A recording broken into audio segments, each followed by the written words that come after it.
सबसे बड़ी खबर आपको बताते चलें कि गृह मंत्री अमित शाह का आज राजस्थान दौरा होने वाला है। बीजेपी कार्यकर्ताओं को संबोधित करेंगे। साथ ही लोकसभा चुनाव के मद्देनजर ये दौरा बहुत ही ज्यादा महत्वपूर्ण होने जा रहा है, क्योंकि जीत के लिए मंत्र फूकेंगे और साथ ही कार्यकर्ताओं को बड़ा टास्क दिया जाएगा। सीधे 9 लोकसभा सीटों को कवर करेंगे अमित शाह। बीकानेर, उदयपुर और जयपुर क्लस्टर के कार्यक्रम में होंगे शामिल। तो बड़ी खबर इस वक्त की बता रहे हैं आपको, आज गृह मंत्री अमित शाह का दौरा होने वाला है।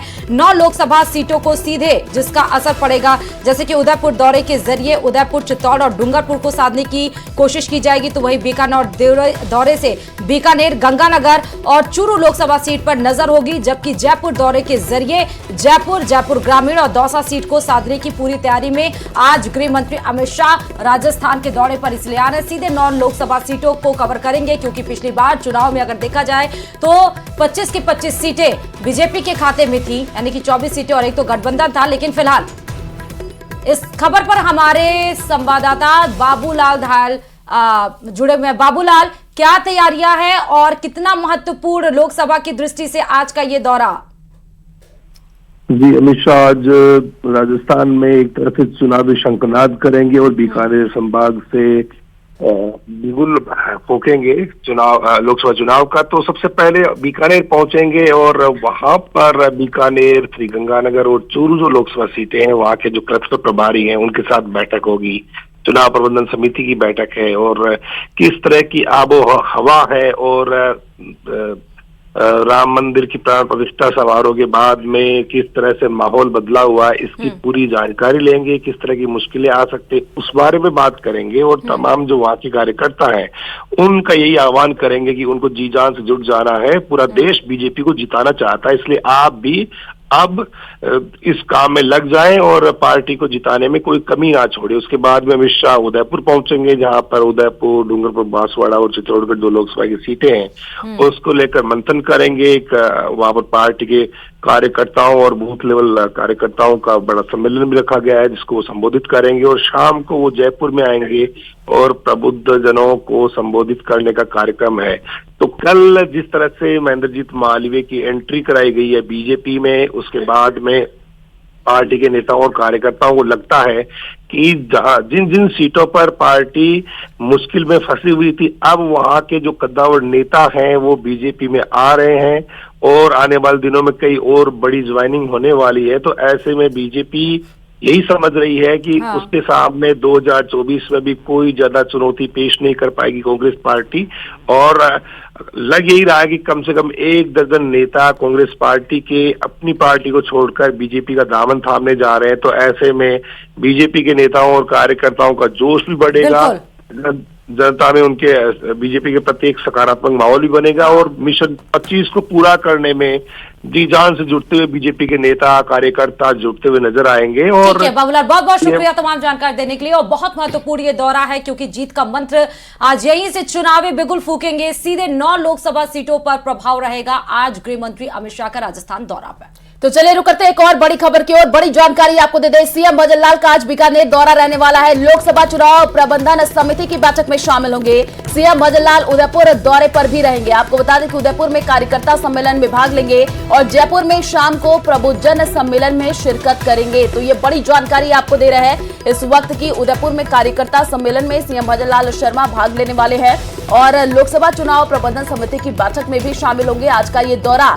सीएम भजनलाल का काफी महत्वपूर्ण हो जाता है, क्योंकि देखिए आने वाले दिनों में चुनाव है और उससे पहले सीएम भजनलाल अब बैठकों का जो दौर है वो लेते हुए नजर आएंगे। उदयपुर में कार्यकर्ता सम्मेलन होगा, जिसमें वो भाग लेंगे, कार्यकर्ताओं को जीत का मंत्र देते हुए नजर आएंगे और कैसे बूथ स्तर पर पहुंचना है और कैसे काम करना है ये भी वो बताएंगे। क्योंकि देखिए इससे पहले भी लगातार जो बैठकें बीजेपी में हुई हैं उसमें इसी पर फोकस रखा गया है कि कैसे जो कार्यकर्ता है वो बूथ स्तर पर जाए और जो केंद्र के द्वारा योजनाएं हैं वो आम जनता तक पहुंचाए, ताकि लोकसभा में इसका फायदा बीजेपी को मिल सके। तो जयपुर में शाम को प्रबुद्धजन सम्मेलन में सीएम भजनलाल शिरकत करेंगे। क्या क्या उनके कार्यक्रम है वो हम आपको बता रहे हैं। तो ये बड़ी जानकारी, सीएम भजनलाल का आज बीकानेर दौरा है। लोकसभा चुनाव प्रबंधन समिति की बैठक में शामिल होंगे। सीएम भजनलाल उदयपुर दौरे पर भी रहेंगे। और इसी खबर पर ज्यादा जानकारी के लिए संवाददाता रोशन हमारे साथ जुड़ चुके हैं। रोशन, सीएम भजनलाल का क्या क्या कार्यक्रम प्रस्तावित है वो तो हमने अपने व्यूअर्स को बता दिया है, लेकिन कितने बजे पहुंचेंगे और वहां पर क्या क्या और कार्यक्रम रहने वाला है, क्योंकि आने वाले दिनों में चुनाव है, तो इसके मद्देनजर ये दौरा काफी महत्वपूर्ण हो जाता है, ये बताइए। देखिए, आज राजस्थान दौरे के ऊपर जो अमित शाह हैं, ऐसे में उनके दौरे की तैयारियों को लेकर मुख्यमंत्री भजनलाल शर्मा कल देर रात से ही जुट गए थे। मुख्यमंत्री भजनलाल शर्मा का आज बीकानेर जाने का कार्यक्रम है, जहां पर लोकसभा चुनाव प्रबंधन जो बैठक है उसमें यहाँ पर हिस्सा लेंगे।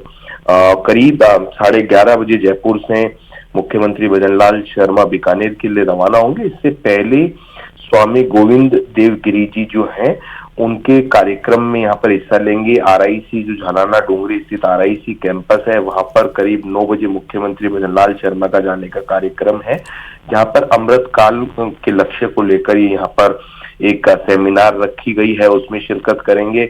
उसके बाद में मुख्यमंत्री बताएगा। बिल्कुल रोशन, आज का ये दौरा सीएम भजनलाल शर्मा का काफी महत्वपूर्ण हो जाता है। आप नजर बना करके रखिए, जब वो पहुंचेंगे तब भी आपसे अपडेट लेते रहेंगे। फिलहाल शुक्रिया तमाम जानकारी साझा करने के लिए। और खबरों में आगे बढ़ते बताते चले कि महेंद्रजीत सिंह मालवीय ने बीजेपी में आते ही विधायक पद से इस्तीफा दे दिया, लेकिन लोकसभा चुनाव करीब है, ऐसे में मालवीय को लेकर अब बीजेपी की प्लानिंग क्या है, रिपोर्ट देखिए।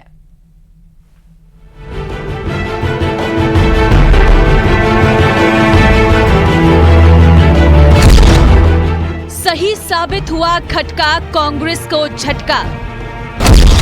कयासों पर मालवीय ने लगाया विराम। प्रदेश में बीजेपी को मिलेगा नया आयाम। मिशन 25 का सपना होगा साकार, अब की बार जीत जोरदार।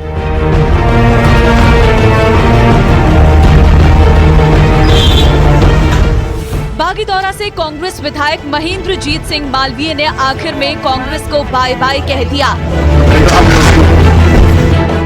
सोमवार दोपहर पूर्व मंत्री और मौजूदा विधायक महेंद्रजीत सिंह मालवीय जयपुर स्थित बीजेपी मुख्यालय पहुंचे। उनकी पत्नी रेशम मालवीय भी उनके साथ थी। बीजेपी मुख्यालय में प्रदेश प्रभारी अरुण सिंह, प्रदेश अध्यक्ष CP जोशी ने महेंद्रजीत सिंह मालवीय को पार्टी की सदस्यता दिलवाई। वरिष्ठ नेता जो एक बार सांसद रहे, 4 बार विधायक रहे और 2 बार कैबिनेट मंत्री रहे और लगातार 5 बार से जिला प्रमुख आपके परिवार, आप और आपकी पत्नी बनी हैं। और विद्यार्थी काल में अखिल भारतीय विद्यार्थी परिषद से ही छात्र संघ के अध्यक्ष भी रहे हैं। तो आज वो भारतीय जनता पार्टी की सदस्यता ग्रहण कर रहे हैं। महेंद्रजीत मालवीय बहुत ही कदावर नेता है, अनुसूचित जनजाति के बहुत बड़े नेता है, जिनका कई राज्यों में इनका प्रभाव है। सांसद भी रहे और 4 बार विधानसभा विधायक रहे, 2 बार मंत्री रहे। कांग्रेस के बड़े बड़े नेता वो अनुसूचित जनजाति के, अनुसूचित समाज के पिछड़े वर्ग से आज कांग्रेस पार्टी को छोड़ करके भारतीय जनता पार्टी को ज्वाइन कर रहे हैं। प्रधानमंत्री मोदी जी के नेतृत्व में काम करना चाहते हैं। यह श्रृंखला पूरे देश भर में है। मालवीय के भाजपा मुख्यालय पहुंचने के दौरान बीजेपी कार्यकर्ताओं ने उनका भव्य स्वागत किया और उन्हें फूल मालाओं से लाद दिया।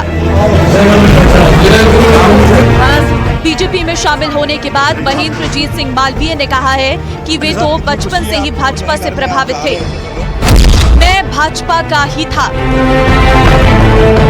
अमित शाह साहब और हमारे राष्ट्रीय अध्यक्ष जी नड्डा साहब से मुलाकात हुई और माननीय हमारे राजस्थान के युवा मुख्यमंत्री जी मुझे साथ लेके गए और मुझे भारतीय जनता पार्टी में आने का अवसर मिला। एक बात मुझे कहते हुए मन में दुख है कि कांग्रेस पार्टी ने भगवान राम मंदिर के बनाने के बाद जब 22 तारीख को प्राण प्रतिष्ठा महोत्सव हो रहा था और वहां जाने के लिए मना कर दिया, ये सबसे बड़ी मुझे ठेस लगी। मीडिया कर्मियों के सवालों का जवाब देते हुए महेंद्रजीत सिंह मालवीय ने कहा है कि आज देश में विकास का मुद्दा सबसे बड़ा है। डबल इंजन की सरकार से देश प्रदेश विकास की राह पर दौड़ रही है। देखो ऐसा है, विकास ही एक बड़ा मुद्दा है। डबल इंजन की सरकार है, पूरा प्रदेश दौड़ रहा है, देश दौड़ रहा है और जो काम हो रहा है दुनिया पूरी देख रही है। महेंद्रजीत सिंह मालवीय ने कांग्रेस के राम मंदिर के विरोध पर भी करारा प्रहार किया। कुल मिलाकर मालवीय ने जाते जाते कांग्रेस की नीयत और नीति को कटघरे में खड़ा किया, जिस पर पीसीसी चीफ डोटासरा ने कड़ा पलटवार किया। जो 5 बार 4 बार एमएलए बने, विभिन्न विभागों के बार मंत्री बने और अपनी धर्मपत्नी को जिला प्रमुख बनाए और सीडब्ल्यूसी मेंबर बनाया, तब भी इन्होंने कहा था कि कांग्रेस पार्टी मेरी मां है, मैं कांग्रेस पार्टी के साथ कभी गद्दारी नहीं करूंगा। लेकिन मैं समझता हूं कि अपने अस्तित्व को बचाने की कुचेष्टा में इन्होंने एक जो ये आज भारतीय जनता पार्टी की ज्वाइनिंग का काम किया है। और जब ज्वाइनिंग की समय ये कहना कि कांग्रेस पार्टी राम मंदिर में नहीं गई, उसका विरोध किया, कांग्रेस पार्टी ने कभी राम मंदिर का विरोध नहीं किया।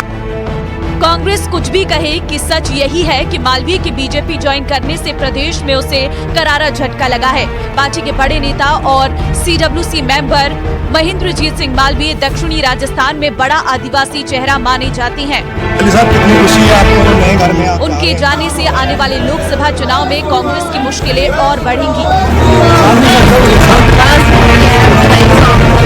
Bureau report, news 18 Rajasthan.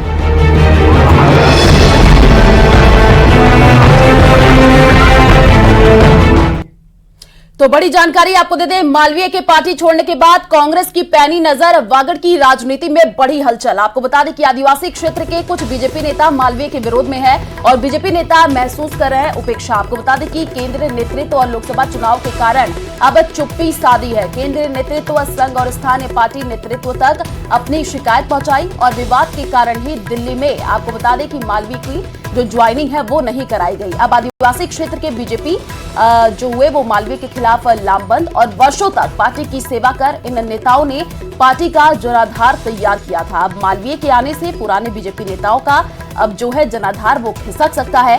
Vagad के स्थानीय बीजेपी नेता मालवीय की स्थिति से अब पशुपेश है। आपको बता दें कि कांग्रेस बीजेपी की घुटन वाले नेताओं पर पैनी नजर रख रही है। तो ये बड़ी जानकारी आपको दे रहा है, मालवीय के पार्टी छोड़ने के बाद कांग्रेस की अब पैनी नजर है, क्योंकि देखिए अब कुछ बीजेपी नेता है जो पार्टी में अपना उपेक्षा महसूस कर रहे हैं। केंद्रीय नेतृत्व संघ तक अपनी शिकायत भी पहुंचाई है। तो विवाद के कारण दिल्ली में ज्वाइनिंग नहीं हुई है, ये बात सामने आ रही है। और कल पीसीसी चीफ गोविंद सिंह डोटासरा ने भी जब प्रेस कॉन्फ्रेंस की थी तब उन्होंने ये बात कही थी कि आखिर जब 2 दिनों से मालवीय दिल्ली में थे तो वहीं पर ज्वाइनिंग क्यों नहीं कराई गई, जयपुर में ज्वाइनिंग क्यों कराई गई।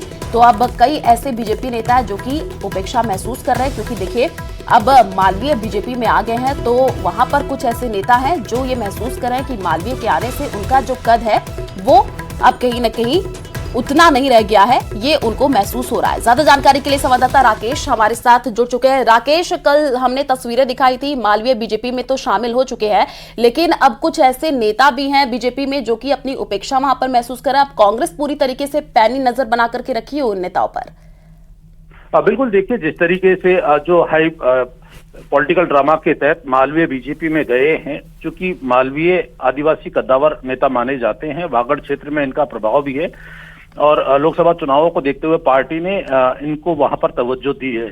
लेकिन इसके कारण भाजपा में भी कुछ सुगबुगाहट शुरू हुई है। जो पुराने नेता हैं जिन्होंने पार्टी की वर्षों से सेवा की है और उनका जनाधार भी वहां पर तैयार है, तो उनको अपना जनाधार वहां से अब खिसकता नजर आएगा, क्योंकि जिस तरीके से आरोप कांग्रेस ने लगाए हैं ऐसी ही कुछ शिकायतें वहां पर जो केंद्रीय नेतृत्व तक पहुंचाई गई हैं। और उसमें चूंकि महेंद्रजीत मालवीय पर ये आरोप लगाए गए हैं कि वो आदिवासियों के कल्याण के साथ साथ के अलावा वो अपने परिवार को ज्यादा तवज्जो देते हैं, अपने व्यक्तिगत हितों को ज्यादा तवज्जो देते हैं, महत्वाकांक्षी उनको बताया गया है। तो इसको लेकर के जो वागड़ क्षेत्र के जो नेता हैं जो पार्टी से लंबे समय से जुड़े हुए थे, उन्होंने अपना विरोध संघ तक भी पहुंचाया है, केंद्रीय नेतृत्व के साथ राज्य नेतृत्व को भी पहुंचाया है। इसी विवाद के कारण कांग्रेस का मानना है कि मालवीय जो 3 दिन दिल्ली में बैठे रहे तो वहां ज्वाइनिंग नहीं करवाई और जयपुर में इनको ज्वाइनिंग करवाई गई है। तो कांग्रेस इस मामले को और पैनी नजर रख रही है और वहां के आदिवासी नेताओं को एकजुट करने की कोशिश कर रही है, साथ ही भारतीय आदिवासी पार्टी के नेताओं के संपर्क में भी है। तो आने वाले समय में वागड़ की राजनीति में और भी ज्यादा हलचल देखी जा सकती है। बिल्कुल राकेश, आने वाले दिनों में और भी ज्यादा हलचल तेज हो सकती है, क्योंकि अब लगातार देखिए कांग्रेस की तरफ से भी कई बड़ी बातें कही गई। कल पीसीसी चीफ ने भी कहा कि अगर उनको पार्टी में इतना ही बड़ा कद देना है तो क्यों नहीं दिल्ली में ही उनकी ज्वाइनिंग कराई गई, क्यों जयपुर में कराई गई, और कई तमाम बड़े सवाल। कल डोटासरा ने कहा था कि वो अपनी पार्टी को ही ज्यादा जब थे तब महत्व तो देते ही थे, लेकिन अब जो है परिवार वालों को भी काफी ज्यादा उन्होंने महत्व दिया है। शुक्रिया तमाम जानकारी साझा करने के लिए। और खबरों में आगे बढ़ते हुए आपको बड़ी खबरों में आगे बढ़ते हुए बताते चलें कि कैसे टोक से सरकारी अफसरों की लापरवाही बरकरार है। दरअसल कलेक्ट्रेट सभागार में दिशा की बैठक में अधिकारियों ने सांसद के सामने झूठे आंकड़े पेश कर दिए। जलदाय विभाग के अधिकारियों ने ग्रामीण इलाकों में 100% पानी पहुंचाने के झूठे दावे कर दिए और इन दावों की जांच के लिए सांसद ने भरी मीटिंग में सभी अधिकारियों और जिला कलेक्टर के सामने गांव के सरपंच और स्थानीय लोगों से ग्राउंड लेवल के हालात जाने और अफसरों की झूठी तोड़ फोड़। फिर क्या था? सांसद सुखबीर सिंह जौनपुरिया ने दिशा की मीटिंग में लापरवाह सरकारी अधिकारियों की जमकर क्लास लगाई। जहाँ से पानी जाना वो लाइन नहीं डली। हाँ बाकी है यार कनेक्शन एक बार बताना पहले, आप ज्यादा शान हो क्या? यार एक बार मेरी बात सुनना, आपने कुछ ना दी कोई बात ना दे भाई, अब आपके सामने यार मैं निवेदन कर रहा हूँ, जो ये 100% जो कनेक्शन हो रही है ना सर, ये 2019 में बेसलाइन सर्वे हुआ था सर, IMS में एंट्री होंगी सर, उसके अकॉर्डिंग हो गए, उसके बाद में घर बढ़ते रहते हैं सर। ये मैं कह रहा हूँ जो 50-60 कनेक्शन आपको बच रहे हैं, कोई नई कॉलोनी बनी है गाँव के भी। एक बात करना, अधिकारी वही बैठे हैं, पीने का पानी जब तक नहीं पहुंच पाएगा, जब तक आम जन को पीने का पानी नहीं मिलेगा। आप बताओ, पैसे आपको दे दिए, पैसे खर्च कर रहे हैं, अब अधिकारी रिपोर्ट ही ऐसी दे रहा है कि ये इतने गांव 100% कंप्लीट है, जिनको फोन मिलाएं वही कह रहा मेरे यहाँ हुआ ही नहीं। मुख्यमंत्री से मैं कल मिला भी था, माननीय मुख्यमंत्री ने बताया भी है और एक एक चीज पर उनका डिस्कस भी करके आए। अगर ये कोई नहीं सुधरेंगे, नहीं करेंगे तो ऊपर बात करेंगे हमारे MLA से, आप प्रमुख साहब सब जाके हमारे ये अधिकारी नहीं काम कर रहे तो उनका जो भी है ऑप्शन। तो बड़ी जानकारी आपको दे दें, प्रदेश में मौसम का मिजाज बदला है। कई जिलों में ओले के साथ बारिश हुई है। जोधपुर की अगर हम बात कर ले तो जोधपुर के सेतरावा इलाके में बरसात हुई है और बारिश से फसलों को नुकसान होने की आशंका जताई जा रही है। चूरू के सुजानगढ़ में बारिश के साथ ओले भी गिरे हैं, जैसे कि आप तस्वीरों के माध्यम से भी देख पा रहे हैं। कई जगहों पर ओले पड़े हैं। झुंझुनू में बारिश की वजह से जलभराव की भी स्थिति देखने को मिली है। तो ये बड़ी जानकारी आपको दे रहे हैं, बारिश के साथ ओले भी गिरे हैं, जैसे कि आप तस्वीरों के माध्यम से देख पा रहे हैं। झुंझुनू में तो बारिश की वजह से कई जगहों पर जलभराव की स्थिति देखने को मिली है, जिससे वाहन चालकों को काफी परेशानियों का सामना करना पड़ रहा है। तो देखिए, कहीं ना कहीं ठंड भी है और अब बारिश हो रही है, ओले पड़ रहे हैं, तो आने वाले दिनों में ठंड और भी ज्यादा बढ़ सकती है। बारिश से फसलों को नुकसान हो सकता है, यानी कि किसानों को आने वाले दिनों में नुकसान सहना पड़ सकता है। और झुंझुनू में बारिश की वजह से जलभराव की स्थिति भी कई जगहों पर देखने को मिली है। तो प्रदेश में मौसम का मिजाज बदला है और मौसम विभाग ने देखिए पहले ही अलर्ट जारी किया था कि कई जिलों में बारिश हो सकती है। और ये दो तस्वीरें आपको बदले मौसम की दिखा रहे हैं। राजस्थान के कई जिलों में अचानक से मौसम ने पलटी मारी है। झुंझुनू में झमाझम बारिश की ये तस्वीरें आपको दिख रही हैं। सुजानगढ़ में भी आप देख सकते हैं कि बारिश के साथ ओलावृष्टि भी हुई है। रात होने के साथ ही शहरों में मूसलाधार बारिश और ओले गिरे। वहीं बारिश के कारण कई जगहों से जल भराव की भी खबरें सामने आई हैं। ओले गिरने के कारण एक बार फिर सर्दी बढ़ने का अंदेशा हो रहा है। साथ ही मौसम विभाग ने कई जिलों में येलो अलर्ट जारी करते हुए मेघगर्जना और वज्रपात की चेतावनी जारी कर दी है।